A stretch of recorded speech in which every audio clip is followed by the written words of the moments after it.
I'm Dorian Rowan Campbell. My father was Horace Rowan Campbell. I use his name. She was quite shocked when I said I don't use my husband's name. So the farm is Rowan's Royale. It never had a name before. They said Judge's Farm. And in fact, when I started, everybody laughed. Judge's daughter worked the farm. Ha ha ha ha ha. But I learned. And the way the guys at Hollywell told you, I learned with my hands. Because I knew nothing about coffee farming, except I love this land, I love this area. I would live here forever, but I didn't know about coffee. So I've learned. I worked, first of all, I started off doing law because my father was a lawyer and a judge and believed deeply in justice.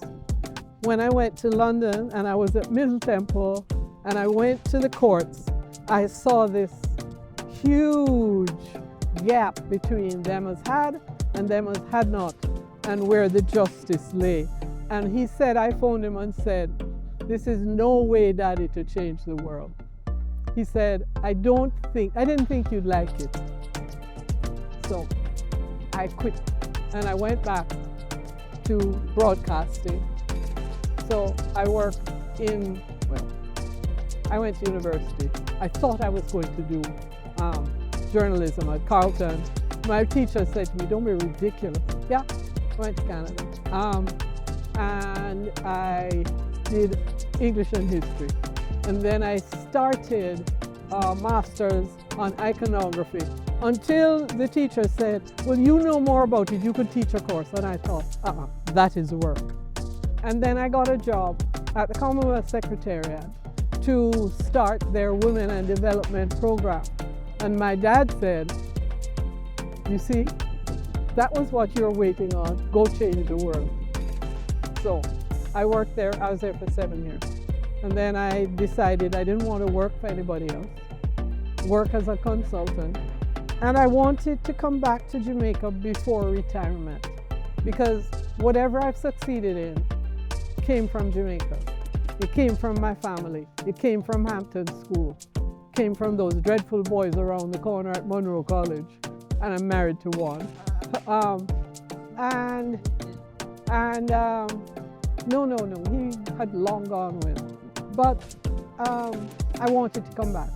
And I wanted to be part of, because I felt my success, I needed to pass it on. So at the beginning, because I was working internationally, I could work with a lot of NGOs, like the Women's Political Caucus helped them get started, like a lot of organizations work with them, with the JOGA.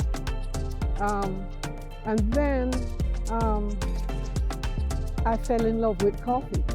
I started in '92 when I asked my father, would it be okay if I took over the farm? I was back in Jamaica. I'd been in London at the Commonwealth Secretariat. I'd been in Canada, and I was home. So I needed anchor.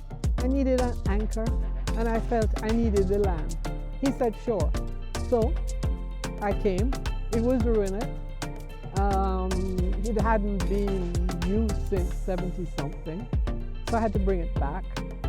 And I started with working non-chemical inputs, which I learned was organic, and I learned more and more about organic. I didn't get certified until 2002, but I was growing organic. The ones of us who were doing it, we couldn't get that international certification, and at the time we had no local certification. And local certification wouldn't work for coffee anyway, because it's largely an export crop. So I've been working here since '92, of course. If you listen carefully, you'll hear the river below me. When I said to my dad, could I take over the farm? He said, sure. I didn't know anything about growing coffee. Coming to the farm was just because I loved it. So I asked people. Each of them ended up saying, and you need a 60-gallon drum, a big drum. And it was to put in pesticides. And various chemicals. And I thought, I've been working in the environment, been working on sustainability. I cannot come here right above the water source and put in chemicals. So I had to learn about alternate ways. I never did get the big drum that I accept to catch water in. We have them all around the farm. But that's what started me in my exploration for organic. What I love about organic is that it's not just a system or a standard. It actually holds you to a higher level. It asks you to be fair to the people who work with you. Yeah, am I fair enough? Only sometimes, right? When he doesn't get paid in time, he's very good for me. To be fair to your customer, to be fair in your dealings. And I think that's something that we're very lacking in Jamaica. And so that was something that I found really important. The other thing is that you have to nurture the earth. You have to know that what you're doing is working with the cycles, working with the systems, and you're not doing anything to destroy a natural order. The third thing, I think, is the whole idea of health of the soil, health of your food, health of our people. And the fact that your honesty has to overview everything that you do, everything that you prize, everything that you care about, because you have to make certain that you're doing the right thing on the human level, on the animal level, on the plant level, that you're respecting the soils. To share, I ask, every time we have our eco warriors, I ask them, you are on someone else's land.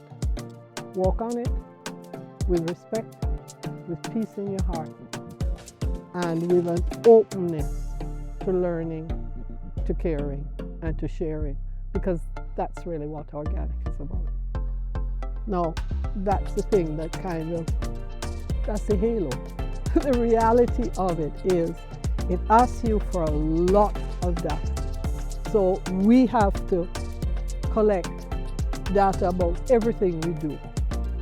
Ian, particularly reaping for the Japanese system, well, even before that, Ian had to take an exam before we could get qualified. I had to take it, he had to take it to get qualified for the Japanese standard.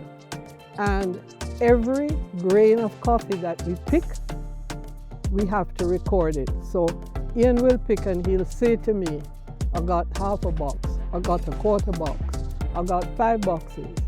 He signs out. Then it's sent to me.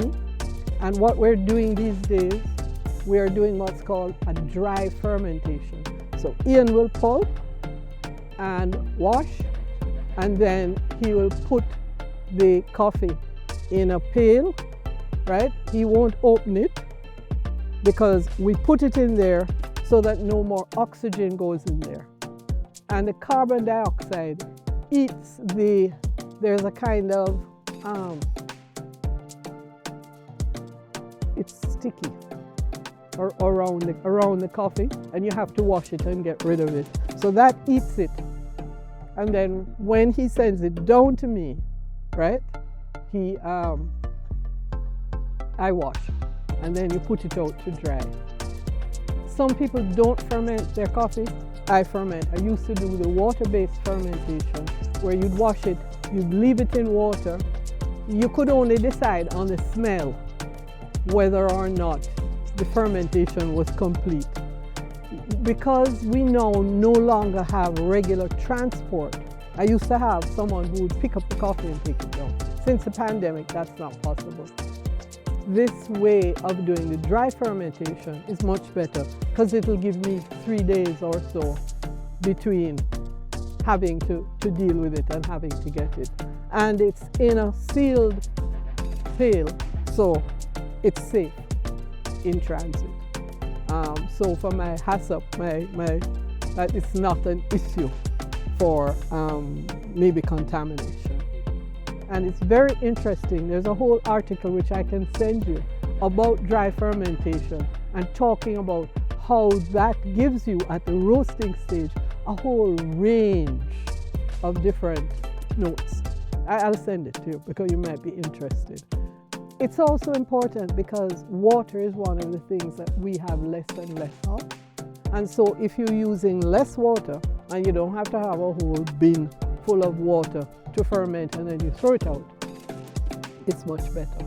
So I'm the guinea pig, and if it works, other farmers will follow me. Okay. Every year, my German certifiers come to inspect. And so they come, they walk through the farm, they go through my records, which I have to keep. I have to have a farm diary which tells you everything that's been done. As you can see, is there any water in that? No? Don't see it? No water. We didn't rain. It didn't rain.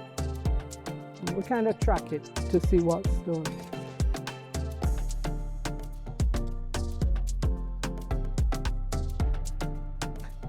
A little bit. That's my rain gauge, which we check. And this time we got, it says an inch, yeah? So something like 5 millimeters. But we record things. So everything that we grow, like I have to know how much ginger we grow, how much turmeric we grow. You saw a lot of greens as you're coming in. We really haven't mapped that because at the moment we're not selling it. What I find is this man in England, he loves the light roast. I think it tastes like hell, but he thinks it tastes one. I mean, this much of a page he's telling me the things that he tasted in there. Sorry, it's okay. I don't need it. No, I don't need it. That's okay.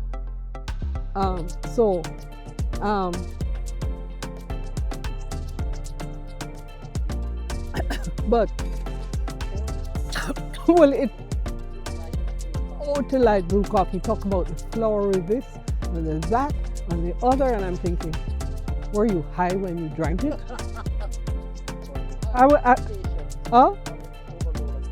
No. What I was going to tell you was, remember they talked about the things that aren't good. No, this is what you call strong back whisk or bubble whisk, and they pull it out, and this is it's a legume. It's very, very high in nitrogen. So we let it grow around the trees because it's keeping nitrogen attached. And then we put it in our compost because it increases that. The bracken that we use, we let it dry and we put it at the bottom of the compost pile so that when you start with your brown, which is where you start, and you may use twigs, branches, etc., leaves, you're getting air through. The air is always coming through so that you don't get an anaerobic, smelly compost pile.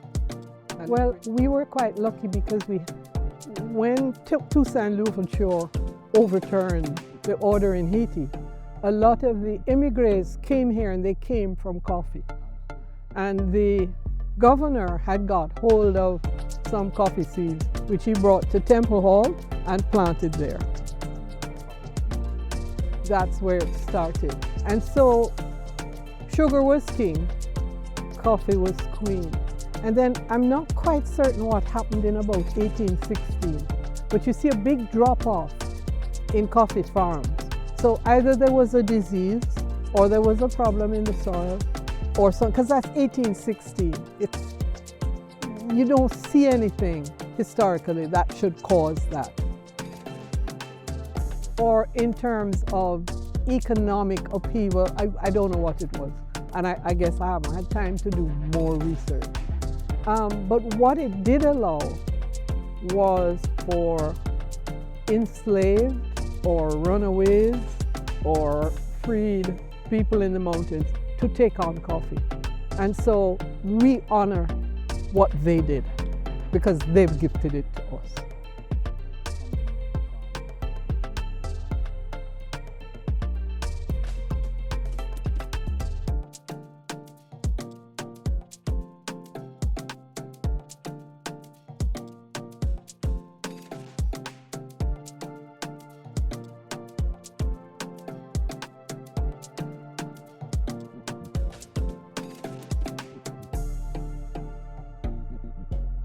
I'm Alwyn Rowe from the Blue Mountain here. I'm a general farmer, both local and international. Alright, so I do farming in Canada as well. But today I want to share a little of what Paradise have to offer. Right? As you can see over on that side, we do have a plantation pretty close to the view of the Buffalo Valley. You guys want to check that? And we have some coffee here that want you guys to actually have a taste of Paradise coffee. I'm gonna introduce you guys to medium roast coffee taste and also dark roast. This one has two different roasts and has two different tastes and flavors. However, just to say, the dark one is a stronger coffee, but it has a little bitter taste to the very end. The medium, which is this one, is a smoother taste right through. Right? So for those who are not really coffee person, I would recommend medium. So we're starting from this one first. Oh yes, thanks for asking. I expect that question. I would prefer if we do some of that on the farm, but I'm just going to explain a little about that. When you get the coffee from little beans, like maybe one of these beans, but I will show you earlier. And then it takes 3 years to come to perfection. So it's a lengthy process. And so that is why Blue Mountain Coffee worldwide is so expensive. And after wait under 3 years, you have to keep pushing down. You have to keep it up with lots of mulch and stuff, because most of us don't use fertilizer. So we tend to go more organic for a reason. We are at the ice of the mountain, which is in the Blue Mountain. The Blue Mountain supply over 40% of Jamaica people with poor spring water instead of St. Andrew, St. Mary, Portland, and St. Thomas. So we are at the head of where the stream started. So we can't afford to get that polluted. So I choose best to go organic. No chemical, no fertilizer. Pest control. I use, well, you have birds, you have sometimes snails, but we tend to control the snails by processing. After we finish the dry beans and pull it off that trash, then we would literally use that trash into the farm to throw around, so it chop the snail, because it has such a sharp edges on it. So when the snail go through that part of it, we just cut them out, so they wouldn't want to enter there. And in terms of where you would have like bugs and other stuff, we tend to use like garlic, onion, a little pepper, and so on. Sometimes a little vinegar, but just a small amount. Because I want to mix one. Water is very at the time that you use this press don't really matter. So that's ground coffee, yeah, beans.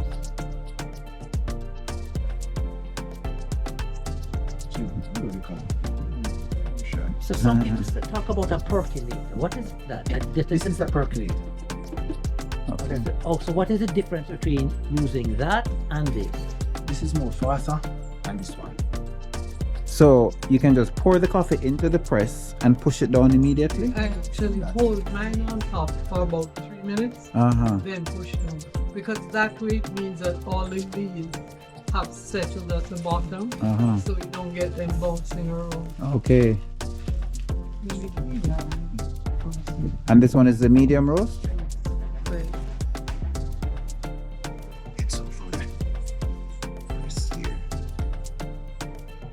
I wonder who started drinking coffee with condensed milk first. If it's the English people or if it's Jamaican people. That's true. That used to be coconut milk. Yeah, back in the day, right? with the cocoa tea and like that. Mm-hmm.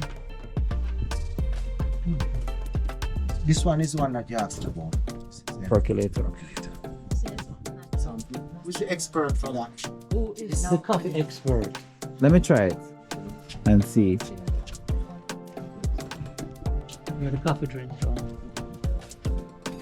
Give me like a quarter cup here. I don't need more than a quarter cup, please. You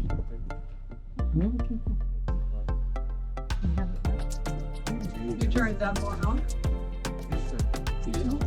Light.